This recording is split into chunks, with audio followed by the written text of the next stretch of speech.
Stove on ಮಾಡಿ ಬಾಣಲಿಗೆ ಸ್ವಲ್ಪ 1-3 spoon ಎಣ್ಣೆ ಹಾಕಿದ್ದೀನಿ. ಎಣ್ಣೆ ಸ್ವಲ್ಪ ಕಾಯಲಿ. ಸ್ವಲ್ಪ ಹಿಂಗೆ ಹಾಕ್ತೀನಿ.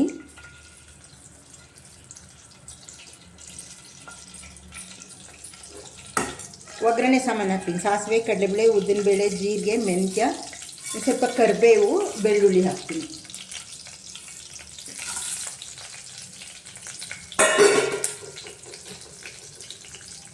ಇವಾಗ ಈರುಳ್ಳಿ, ದಪ್ಪ ಮೆಣಸಿನ್ಕಾಯಿ ಹಾಕ್ತೀನಿ.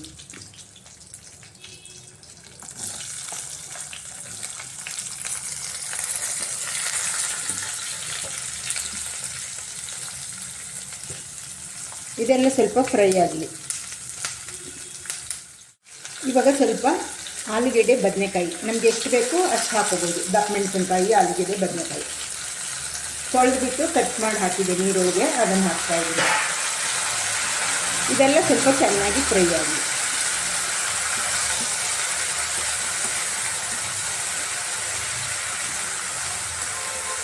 ಚೆನ್ನಾಗಿ ಬಾಡಿಸೋಣ. ಇವಾಗ ಸ್ವಲ್ಪ ಉಪ್ಪು ಹಾಕ್ತೀನಿ.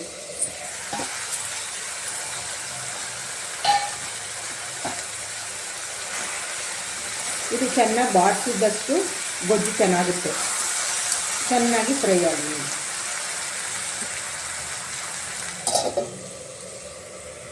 ಇಲ್ಲಿ ಸ್ವಲ್ಪ 1-3 ಸ್ಪೂನ್ ಕಾಯಿ ಚೂರು ಹಾಕ್ಕೊಂಡಿದ್ದೀನಿ. 3 ಟೊಮೊಟೊ ಹಾಕ್ಕೊಂಡಿದ್ದೀನಿ. ನಮಗೆ ಖಾರಕ್ಕೆ ಎಷ್ಟು ಬೇಕೋ ಅಷ್ಟು ಸಾಂಬಾರು ಪೌಡ್ರ್ ಹಾಕೋಬೇಕು. ಇದನ್ನು ನೀರು ಹಾಕ್ಕೊಂಡು ಪೇಸ್ಟ್ ಮಾಡ್ಕೊಳ್ತೀನಿ ಮೊದಲಿಗೆ. ಇವಾಗ ಬಾಡಿಸಿರೋದಕ್ಕೆ ಹುಣಸೆ ರಸ ಹಾಕೋಣ.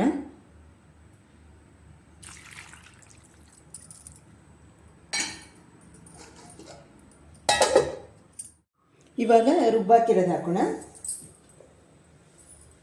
ರುಬ್ಬಿರೋ ಪೇಸ್ಟ್ ಹಾಕ್ಬಿಟ್ಟು ನಮಗೆ ಹೇಗೆ ಬೇಕು ತೆಳ್ಳಗೆ ಹಾಗೆ ಕನ್ಸಿಸ್ಟೆನ್ಸಿ ಮಾಡಿಕೊಂಡು ಚೆನ್ನಾಗಿ ಕುದಿಸಿದ್ರೆ ಆಯಿತು. ಉಪ್ಪು ಮೊದಲೇ ಹಾಕಿದ್ದೀವಿ.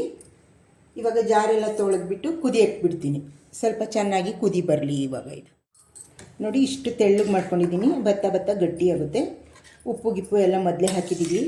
ಇದು ಚೆನ್ನಾಗಿ ಕುದಿಸ್ಬಿಟ್ಟಿದ್ರೆ ಬದನೆಕಾಯಿ, ಆಲೂಗೆಡ್ಡೆ, ದಪ್ಪ ಮೆಣಸಿನ್ಕಾಯಿ ಗೊಜ್ಜು ರೆಡಿ. ದೋಸೆ, ಚಪಾತಿ, ರೊಟ್ಟಿ, ಇಡ್ಲಿ ಅನ್ನಕ್ಕೂ ಕೂಡ ಹಾಕ್ಕೋಬೋದು. ಇದು ಚೆನ್ನಾಗಿ ಕುದಿ ಬರ್ಸೋಣ. ಇವಾಗ ಕುದಿಸಿದ್ರೆ ಆಯಿತು. ನೋಡಿ, ಈ ರೀತಿ ಚೆನ್ನಾಗಿ ಕುದಿಬೇಕು. ಇವಾಗ ಸ್ಟವ್ ಆಫ್ ಮಾಡಿಬಿಡೋಣ.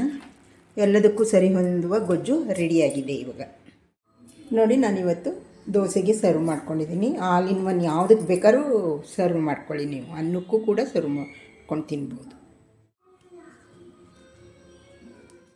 ನಾನು ಸ್ಟವ್ ಆನ್ ಮಾಡಿ AMC ಕುಕ್ವೇರ್ ಇಟ್ಕೊಂಡಿದ್ದೀನಿ. ಅದಕ್ಕೆ 3 ಸ್ಪೂನ್ ಆಯಿಲ್ ಹಾಕಿದ್ದೀನಿ. ಇದು ಚೆನ್ನಾಗಿ ಸ್ವಲ್ಪ ಕಾಯಲಿ. ಎಣ್ಣೆ ಕಾದಿದೆ. ಸಾಸಿವೆ ಜೀರಿಗೆ ಹಾಕ್ತಾಯಿದ್ದೀನಿ.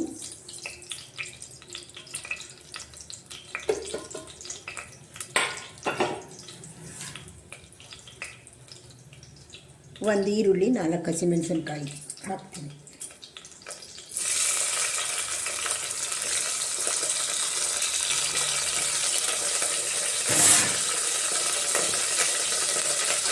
ಇದು ಸ್ವಲ್ಪ ಫ್ರೈ ಆಗಿದೆ.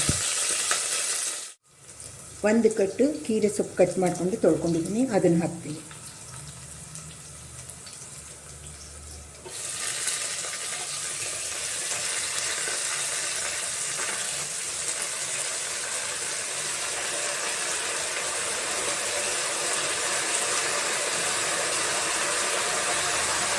ಇದು ಸ್ವಲ್ಪ ಚೆನ್ನಾಗಿ ಬಾಡಲಿ. 1 ಲೋಟ ಹೆಸರುಬೇಳೆ ನೆನೆಸಿದ್ದೆ, ತೊಳೆದ್ಬಿಟ್ಟು ಹಾಕ್ತಾಯಿದ್ದೀನಿ.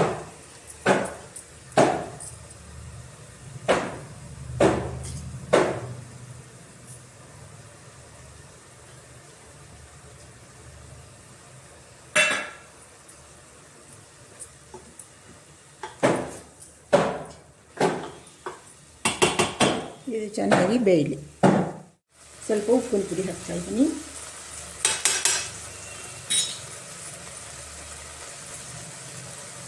ಸ್ವಲ್ಪ ಕಾಯಿ ತುರಿ,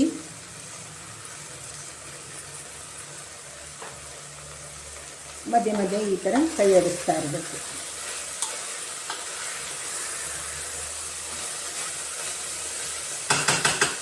ಇದು ತಳ ಸಿಹಿಯಲ್ಲ, AMC ಕುಕ್ವೇರು. ಇಲ್ಲಿ ತೋರಿಸುತ್ತೆ, ಇಲ್ಲಿ ಬೆಂದಿದೆ ಇಲ್ಲ ಅಂತ ತೋರಿಸುತ್ತೆ ಅಲ್ಲಿ. ಇವಾಗ ಸ್ವಲ್ಪ ನಿಂಬೆ ರಸ ಹಾಕ್ತೀನಿ. ಸ್ವಲ್ಪ ನೀರು ಚಿಮ್ಕಿಸ್ತೀನಿ, ಒಂದು ಕಾಲು ಲೋಟದಷ್ಟು ನೀರು ಚಿಮ್ಕಿಸೋಣ. ಮಧ್ಯ ಮಧ್ಯ ಹೀಗೆ ಕೈ ಆಡಿಸ್ತಾ ಇರಬೇಕು.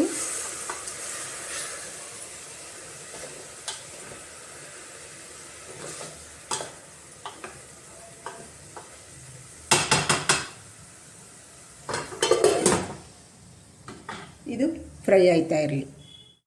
ನೋಡಿ ಇಲ್ಲಿ ತೋರಿಸುತ್ತೆ, ಇಲ್ಲಿ ಗ್ರೀನ್ ಫುಲ್ ಬಂದರೆ ಬೆಂದಿದೆ ಅಂತ. ಇದು ಇವಾಗ ಆಗಲೇ ಆಲ್ರೆಡಿ ಬೆಂದಿದೆ. ನಂಗೆ ಇಷ್ಟು ಬೆಂದರೆ ಸಾಕು.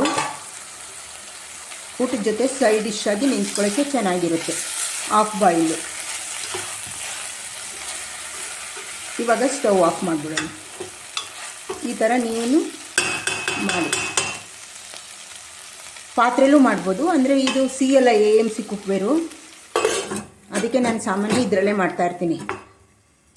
ಇದೊಂದು ಪಾತ್ರೆಗೇ 10,000 ರೂಪಾಯಿ. ನಾನು 2 ತೊಗೊಂಡಿದ್ದೀನಿ, 20,000 ರೂಪಾಯಿ ಕೊಟ್ಟು. ಇದರಲ್ಲಿ ತುಂಬ ಚೆನ್ನಾಗಿ ಬರುತ್ತೆ. ಸಿಎಲ್ಲ ಎಣ್ಣೆ ಜಾಸ್ತಿ ಹಾಕೋ ಹಾಗಿಲ್ಲ, ಚೆನ್ನಾಗಿ ಬೇಯುತ್ತೆ. ಈ ಥರ ಒಮ್ಮೆ ಸೊಪ್ಪಿನ ಪಲ್ಯ ನೀವು ಮಾಡಿ ನೋಡಿ. ಇವಾಗ ರೆಡಿಯಾಗಿದೆ, ಆಫ್ ಮಾಡೋಣ.